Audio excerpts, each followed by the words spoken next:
Okay, आगे बात कर रहे हैं हम लोग मेजरमेंट्स एंड ज्योमेट्री की। कह रहे हैं you might have notice that when you measure linear pairs sometime they may not add up to 180 degree, or when you measure vertically opposite angles they may be unequal. जब आप linear pair को add कर रहे हैं so they may not add up to 180 degree, ऐसा हो सकता है कि 180 डिग्री तक ऐड ना हो। और जब आप वर्टिकली ऑपोजिट एंगल्स को मेजर कर रहे हैं तो हो सकता है कि वो आपकी मेजरमेंट में अनइक्वल आ रहे हो। इसलिए मेजरमेंट्स इन ज्योमेट्री जो होती हैं वो एक उसमें एरर्स के चांसेस होते हैं हमेशा, and these measurement errors they occur because of improper use of measuring instrument। या तो हम अपना जो इंस्ट्रूमेंट होता है, प्रोट्रैक्टर होता है, डी होता है, उसको यूज सही से नहीं कर रहे होते। अदरवाइज जो हम लाइंस यूज कर रहे होते हैं उसकी थिकनेस डिफरेंट होती है, या तो वो स्ट्रेट नहीं बन रही होती या उनकी थिकनेस में वेरिएशन होती है, या हम उसको ठीक से मेजर नहीं कर पा रहे होते। तो ये कॉमन सी एरर्स होते हैं, इसकी वजह से मैथमेटिकल प्रिंसिपल्स कभी गलत नहीं हो सकते। आगे यही बोल रहे हैं कि इन मेजरमेंट एरर्स होने के बावजूद भी still the measurements come out very close to what we predict. Geometry में जो हम प्रिडिक्ट कर रहे होते हैं, because of which geometry finds widespread application in different disciplines such as physics, arts, engineering and architecture. So geometry के principles जो होते हैं दे होल्ड ट्रू डिस्पाइट आपसे छोटे मोटे जो मेजरमेंट एरर्स हो रहे होते हैं। और ज्योमेट्री जो होती है वो बहुत इंपॉर्टेंट होती है अदर डिसिप्लिन्स पढ़ने के लिए, जैसे कि फिजिक्स पढ़ें आप, आर्ट्स पढ़ें, इंजीनियरिंग में जाएं, आर्किटेक्चर पढ़ें, इन सभी चीज़ों में ज्योमेट्री की बहुत इंपॉर्टेंस होती है। ओके, आगे पढ़ते हैं हम लोग परपेंडिकुलर लाइंस। कह रहे हैं can you draw pair of intersecting lines such that all 4 angles are equal. आप ऐसी इंटरसेक्टिंग लाइंस बना सकते हैं जिसमें सारे 4 एंगल्स इक्वल हो जाए। 4 एंगल्स कौन से थे? एंगल ए, बी, सी और डी, ये चारों इक्वल हो जाए, ये आपसे पूछ रहे हैं। तो इंटरसेक्टिंग लाइंस में हमें मालूम है कि एंगल ए प्लस बी जो होता है मिला के कितना होता है? 180 डिग्री। और अगर एंगल ए और बी बराबर हैं तो यहाँ पे हम एंगल बी की जगह पे भी अगर ए लिख दें, ए प्लस बी को हम ए प्लस ए लिख दें तो ये हो जाएगा a plus a is equal to 180 degree. A plus a हो जाएगा 2a is equal to 180 degree. और अगर हम दोनों तरफ 2 से डिवाइड कर दें तो इधर रह जाएगा ए और इधर आ जाएगा 180 divided by 2 which is equal to 90 degree. अब फिगर की तरफ देखो, अगर ये वाला एंगल ए है ना, ये वाला एंगल था बी, ये एंगल है सी, ये एंगल है डी। अगर एंगल ए 90 डिग्री का हो गया है तो बी एंगल बताओ कितने का होगा? एंगल ए और बी हमने इक्वली मान रखे थे, उस तरह से भी कर सकते हैं। अदरवाइज आप कह सकते हैं कि ए प्लस बी जो है that is equal to 180 degree. Linear pair of angles हैं जिनका सम जो होता है 180 डिग्री होता है। ए की वैल्यू उसमें रख दोगे 90 plus b is equal to 180 degree. दोनों तरफ 90 माइनस कर दोगे तो लेफ्ट में जाएगा बी और राइट में जाएगा 180 माइनस 90 जो कि अगेन 90 डिग्री हो जाएगा। तो ए की वैल्यू आपको पता चल गई 90 डिग्री और बी की वैल्यू आपने कैलकुलेट कर ली, वो भी निकल आई 90 डिग्री।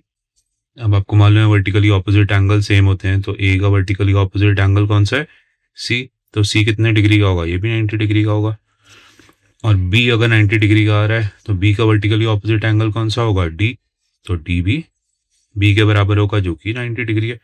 सो अगर आप ऐसी इंटरसेक्टिंग लाइंस बनाएं जिसमें सिर्फ एक एंगल 90 डिग्री हो तो सारे एंगल्स ऑटोमेटिकली 90 डिग्री का बनेंगे। इस केस में आपका ये जो इक्वेशन थी a is equal to B is equal to C is equal to D, ये पूरी हो जाएगी, ये चारों एंगल 90 डिग्री के बन जाएंगे।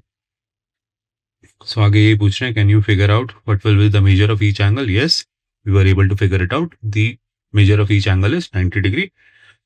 तो 90 डिग्री से ही कह रहे हैं कि if two lines intersect and all 4 angles are equal then each angle must be right angle और 90 डिग्री। 90 डिग्री एंगल को ही राइट एंगल कहते हैं। और परपेंडिकुलर लाइंस वो होती हैं, वो लाइंस होती हैं विच intersect each other at right angle, जो एक दूसरे को राइट एंगल पे इंटरसेक्ट कर रही होती हैं। आप वो एंगल कहीं से भी नाप लो वो 90 डिग्री ही आएगा। सो इस फिगर को देख के हम कह सकते हैं कि लाइंस एल और एम जो हैं वो परपेंडिकुलर टू ईच अदर हैं, सारे ही एंगल्स इसमें 90 डिग्री के हैं। ओके, नेक्स्ट सेक्शन है बिटवीन लाइंस। तो अब लाइंस के बीच में रिलेशन पूछेंगे। अब ये कह रहे हैं observe this figure and describe the way the line segments meet और cross each other in each case with appropriate mathematical words, a point, end point, midpoint, meet, intersect and degree measurement of each angle. Okay, हम degree measurement कर लेंगे, पहले हम line segments देखते हैं। देखो मैं इसके आगे नंबर लिख लेता हूँ ताकि पता चले हम किस फिगर के बारे में बात कर रहे हैं। ये 1 है जहाँ एस टी और यू वी है, और ये बीच वाली फिगर को हम 2 कह देते हैं, इधर वाले को राइट वाले को कहते हैं थर्ड, इसको कहते हैं फोर्थ, इसको कहते हैं फिफ्थ। ओके, तब अब हमें पता चलेगा हम किस फिगर की बात कर रहे हैं। फर्स्ट फिगर को देखो, here the line segment S T and U V they are not meeting each other. ये दोनों बिल्कुल अलग अलग पड़े हुए हैं, तो इनका रिलेशन यही है, they are not meeting each other. ये किसी पॉइंट पे नहीं मिल रहा है, किसी एंड पॉइंट पे नहीं मिल रहा है, किसी मिड पॉइंट पे नहीं मिल रहा है ना। ये मीट भी नहीं कर रहा है, ये इंटरसेक्ट भी नहीं कर रहे हैं। So line S T line segment, because ये पॉइंट्स के बीच की लाइन है, इन्फिनिटली लॉन्ग नहीं है, तो S T and U V are not meeting each other. First वाले में ये लिख सकते हो। How about the second one? Second one की तरफ देखो तो यहाँ पे line segment A B and line segment C D जो है, they are intersecting each other near to their mid point, है ना, near to their mid point पे मिल रहा है। They are intersecting at mid point which is marked by the letter X. इसके बारे में आप ये कह सकते हो। सो AB and CD are intersecting line segments meeting each other in the midpoint marked with X. आप ये बोल सकते हो। Now come to third one. Third वाले को देखो, here these line segments OP and QR, ये दो लाइन सेगमेंट्स भी एक दूसरे को इंटरसेक्ट नहीं कर रहे हैं। They are not meeting each other, they are not intersecting each other, they are separate from each other. अब फोर्थ वाले को देखो, इसमें FH और GH, GF या FG, ठीक है, FH ऊपर वाली जो लाइन सेगमेंट है और नीचे वाली जो लाइन सेगमेंट है FG, these line segments meet each other at an end point which is marked by F. इस F पर, इस end point पर ये दोनों लाइन सेगमेंट्स मीट कर रहे हैं। They are meeting at an end point, है ना। इसमें कह रहे थे कहाँ पे मीट कर रहे हैं, they are meeting at a point which is the end point which is marked by F and the degree measure between them is 115.3 degrees. ये ऑलरेडी गिवन है, तो ये फोर्थ के लिए लिख सकते हो। सिमिलरली फिफ्थ के लिए आप बोल सकते हो the line segment ML and IJ are intersecting each other. They are intersecting each other at midpoint which is marked with letter Y. तो इस तरह से आप इन सारे पांचों फिगर्स को डिस्क्राइब कर सकते हो। इसके बाद में ये कह रहे हैं degree major of each angle, तो वो आप अपनी बुक से डायरेक्टली डिग्री मेजर कर लो। जो भी इंटरसेक्टिंग लाइंस हैं, जो सेकंड वाली है इसमें मेजर कर लो। फोर्थ वाली फिगर में तो ऑलरेडी मेजर करके इन्होंने बता रखा है 115 डिग्री, और फिफ्थ वाले में भी मेजर कर लो। सेकंड और फिफ्थ में वही 4 एंगल्स आएंगे, आपको सिर्फ एक एंगल, 2 एंगल मेजर कर लेने हैं एक फिगर में। फर्स्ट एंगल जो होगा ये वाला 1 होगा, 2, ये 3 और ये 4 होगा, तो 1 और 3 तो बराबर ही होगा। अब चाहो तो इस फिगर से आप अपनी जो ऑब्जर्वेशन है उसको कंफर्म कर सकते हो। और 2 और 4 वर्टिकली ऑपोजिट एंगल्स हैं, तो ये भी बराबर होंगे, तो इसमें आप 1 और 2 मेजर कर लो। सिमिलरली जो फिफ्थ वाली फिगर है इसमें भी 2 एंगल्स मेजर कर लो, ये 1 और ये नेक्स्ट वाला 2। इन 1 और 2 को मेजर कर लो, इनके डिग्री मेजर्स लिख लो। आगे पूछ रहे हैं are line segment S T and U V likely to meet if they are extended. तो S T and U V को अगर हम एक्सटेंड करें, ये फर्स्ट वाली जो फिगर थी, इसमें अगर हम एस टी और यू वी को एक्सटेंड करेंगे, ये एस टी है ना, इसको अगर हम आगे और एक्सटेंड कर देंगे तो क्या ये यू वी वाली जो लाइन है इसको अगर हम और आगे एक्सटेंड करेंगे तो ये कहीं जाके मिलेंगे। हाँ, लगता है कि ये राइट में जाके एक दूसरे को मिल सकते हैं। सो लाइकली टू मीट, ये जो पूछ रहे हैं these are likely to meet if they are extended, इसका आंसर हो सकता है यस, है ना, यस। ये मुझे कैसे दिख रहा है, देखो मैं इसको मिटा के दिखाता हूँ तुम्हें। मुझे ये लग रहा है कि ये वाले जो एंड पॉइंट्स हैं इन दो लाइन सेगमेंट्स के टी और वी, इनके बीच का डिस्टेंस कम लग रहा है मुझे as compare to S and U. आप भी देखना, हो सकता है आपको भी कम लगे, तो मुझे ये लग रहा है कि ये राइट को जाके एक दूसरे से मिल जाएंगे। ठीक, अब देखो आगे क्या लिखा है इन्होंने, are line segment OP and Q are likely to meet if they are extended। OP and Q R कौन से थे? ये जो थर्ड वाली फिगर में थे, ओपी, ये वाले लाइन सेगमेंट्स को पूछ रहे हैं, ये ओपी और क्यू आर। ये दो लाइन सेगमेंट्स, क्या लगता है आपको कि ये वाले लाइन सेगमेंट्स एक दूसरे को इंटरसेक्ट करेंगे, मीट करेंगे अगर हम इनको एक्सटेंड करेंगे? तो नहीं, मुझे नहीं लगता कि ये दोनों एक्सटेंड करने पर भी मीट करेंगे। मुझे लगता है ये दो परफेक्टली पैरेलल लाइंस हैं, ये एक दूसरे को इंटरसेक्ट नहीं करने वाली, हम कितना भी इन दोनों को एक्सटेंड करेंगे। तो मुझे इसका आंसर लग रहा है नो। ठीक है, if they are extended are they likely to meet, तो मैं इसके आगे लिख दूंगा no, they are not likely to meet. मुझे देखने से लग रहा है, विजुअली लग रहा है कि ये एक दूसरे के पैरेलल हैं, ये एक दूसरे को इंटरसेक्ट नहीं करने वाली। कॉमन चीज़ों की पिक्चर्स हैं जो हमें आसपास अपने नज़र आती हैं। यहाँ पे एक पियानो बना हुआ है, ये एक बेंच बनी हुई है, पार्क में जो बेंच होती है जिस पे हम बैठते हैं, ये ट्रेन ट्रैक्स हैं। तो इसमें देखो ये कह रहे हैं what is common to the lines in the picture above. इन लाइंस को अगर तुम देखोगे, सो अगर तुम इन लाइंस को देखो पियानो वाले पिक्चर को देखो, तो पियानो की जो कीज हैं, अगर आप उसमें से लाइन लेके एक्सटेंड करोगे, सो ये ऐसी लाइंस हैं जो एक्सटेंड होने के बाद भी एक दूसरे को, पियानो की कीज के थ्रू कुछ लाइंस गुजारोगे, इन लाइंस को एक्सटेंड भी करोगे तो एक्सटेंड होने के बाद भी एक दूसरे से इंटरसेक्ट नहीं करेंगी। सेकंड वाली पिक्चर में देखो जहाँ बेंच बनी हुई है, देखो बेंच में जो सपोर्ट लगी हुई है बैक में, इसके थ्रू भी अगर तुम लाइंस पास करोगे तो ये भी कुछ ऐसी लाइंस हैं जिनको एक्सटेंड करने पर भी वो एक दूसरे से इंटरसेक्ट नहीं करेंगी। ठीक है, इसी तरह से ट्रेन ट्रैक्स अगर देखोगे, ट्रेन ट्रैक्स में जो एक्चुअल ट्रेन ट्रैक्स हैं, दो जो ट्रेन की पटरियां होती हैं, इसके थ्रू अगर तुम लाइन गुजारोगे तो, या इनको देखोगे ट्रेन की पटरियों को, तो ये भी अगर एक्सटेंड करोगे तो ट्रेन की पटरियां कभी नहीं मिलती। उसके अलावा जो बीच में वुडन प्लैंक्स लगे हुए, अगर उसके थ्रू भी लाइंस पास करोगे, वो ट्रेन ट्रैक से तो इंटरसेक्ट कर रही है, बट जो वुडन प्लैंक्स हैं उनके थ्रू अगर तुम लाइंस गुजारोगे तो एक्सटेंड करने पे भी वो एक दूसरे को इंटरसेक्ट नहीं कर रही हैं। तो ये हमें पैरेलल लाइंस के बारे में पढ़ाना चाह रहे हैं। देखो इन्होंने लिखा है and they do not seem likely to intersect each other, ये लाइंस एक दूसरे से इंटरसेक्ट करती हुई नहीं नजर आ रही हैं। And such lines are called parallel lines, इन्हीं लाइंस को पैरेलल लाइंस कहते हैं। सो पैरेलल लाइंस की डेफिनेशन है, parallel lines are a pair of lines that lie on the same plane that do not meet however far we extend them at both ends. तो parallel lines एक plane surface पे बनी हुई दो lines को कहते हैं जिनको आप कितना भी एक्सटेंड कर लो दोनों डायरेक्शंस में, बट वो एक दूसरे से कभी इंटरसेक्ट नहीं करती। सो नॉन इंटरसेक्टिंग लाइंस को पैरेलल लाइंस कहते हैं। अब ये कह रहे हैं name some parallel lines you can spot in your classroom. आप अपनी क्लासरूम में कुछ पैरेलल लाइंस को स्पॉट कर सकते हो, तो उसका एग्जाम्पल बताओ। दो देखो, जो आपके क्लासरूम में मैंने पहले ही बोला था, जो आपका टेबल टॉप रखा हुआ है ना, जो आपका टेबल है जिस पे आप बैठ के पढ़ रहे हो, उसकी जो लंबाई वाले दोनों एजेस हैं उस, है ना, वो दोनों पैरेलल लाइंस ही बनाते हैं। देखो उसके थ्रू अगर मैं एक लाइन पास करूँगा, ये जो अक्रॉस इस लेंथ के थ्रू अगर तुम ऐसे करके दो लाइंस पास करोगे, या इन दोनों एजेस को देखोगे, साइड को देखोगे, तो ये दो पैरेलल लाइंस ही हैं। इसी तरह से बाकी की जो विड्थ वाला पार्ट है, अगर यहाँ से भी तुम दो लाइंस क्रॉस करोगे तो ये भी पैरेलल लाइंस है।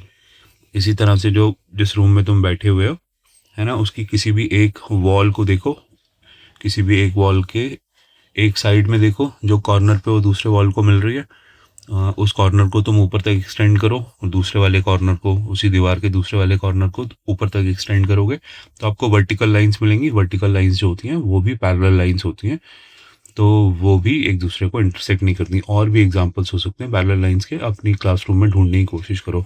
अगर आपके क्लासरूम में चार्ट्स लगे हुए हैं, तो चार्ट्स के जो ऑपोजिट एजेस होते हैं, ऑपोजिट साइड्स जो होती हैं, उन साइड्स को भी अगर तुम देखोगे तो वो भी पैरेलल लाइंस ही बना रहे होते हैं, एक दूसरे से कभी इंटरसेक्ट नहीं करते। जो आपके चार्ट स्क्वायर शेप के होते हैं या रेक्टेंगुलर शेप के होते हैं, तो आपको अपनी क्लासरूम में बहुत सारी पैरेलल लाइंस के एग्जांपल्स मिल जाएंगे।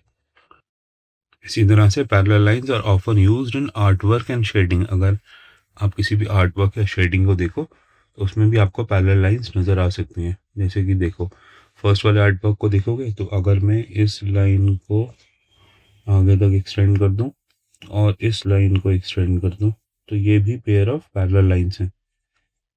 इसी तरह से अगर मैं इन हॉरिजॉन्टल लाइंस को एक्सटेंड करूँ,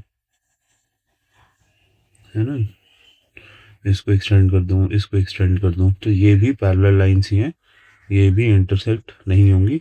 आप कितना भी इनको एक्सटेंड कर दीजिए किसी भी डायरेक्शन में। दूसरी वाली आर्ट वर्क को देखो, ये वाली जो ओब्लिक लाइंस पड़ी हुई हैं इसमें, ये भी पैरेलल लाइंस ही हैं, ये एक दूसरे को इंटरसेक्ट नहीं कर रही हैं। इसके अलावा और लाइंस भी अगर तुम देखोगे इसमें, देखो मैं इस वाली लाइन को एक्सटेंड कर रहा हूँ आगे, ये वाली लाइन, और नीचे कोई भी इसकी डायरेक्शन में रन करने वाली एक और लाइन को एक्सटेंड करोगे तो ये भी पैरेलल लाइंस हैं। So there are so many parallel lines around अस।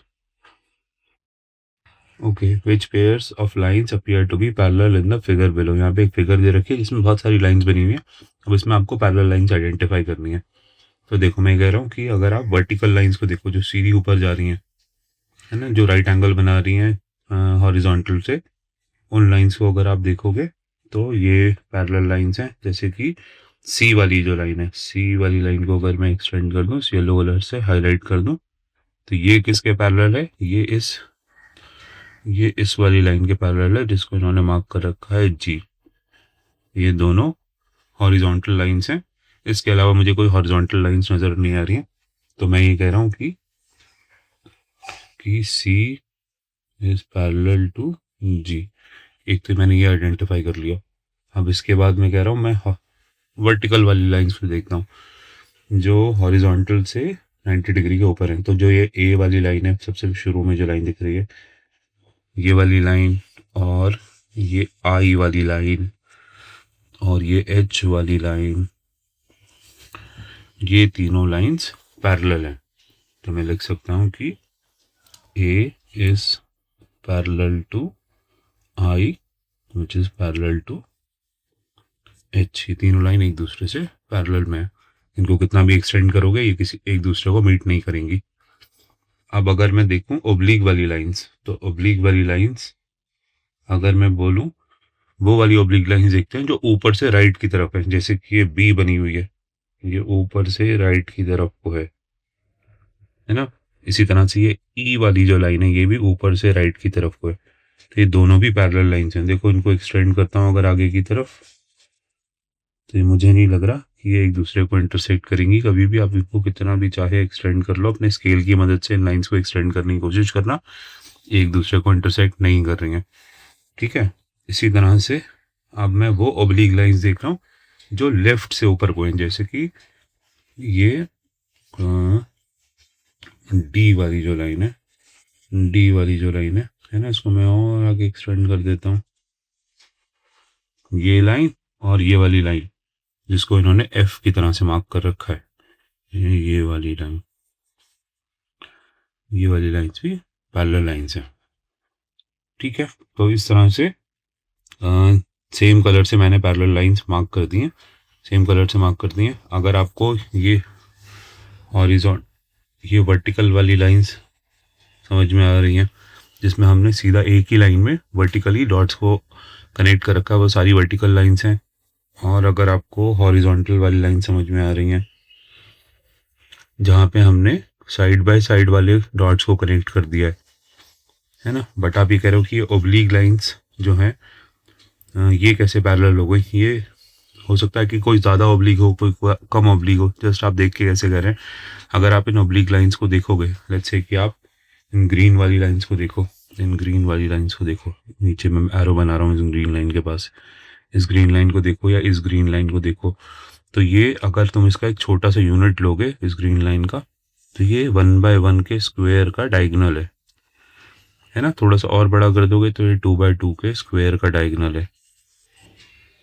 तो ये डायगोनली रन कर रही है एक स्क्वायर में, है ना, ये डायगोनली रन कर रही है। सिमिलरली अगर आप दूसरी वाली ग्रीन लाइन को देखोगे, इसको देखो, तो देखो ये भी 1/1 का स्क्वायर है जिसका ये डायगोनल है, लेफ्ट से ऊपर को इसका हिस्सा है, और एक्सटेंड हो जाएगा तो ये बस स्क्वायर का ही डायगोनल की तरह से एक्सटेंड हो रही है। तो इसका मतलब इनका जो ओब्लिकनेस है, इनका जो टिल्ट है वो बराबर होगा। अगर ये इस स्क्वायर का डायगोनल ना होके लेट्स से कि मैं यहाँ पे एक ऐसा, ये देखो मैं राइट में स्क्रीन के सेंटर में एक मैंने रेक्टेंगल बनाया है ना, जिसकी हाइट 2 यूनिट्स है और जिसकी जो विड्थ है वो 1 यूनिट है। अगर मैं इसका डायगोनल बनाऊंगा तो इसका डायगोनल कुछ ऐसे बनेगा।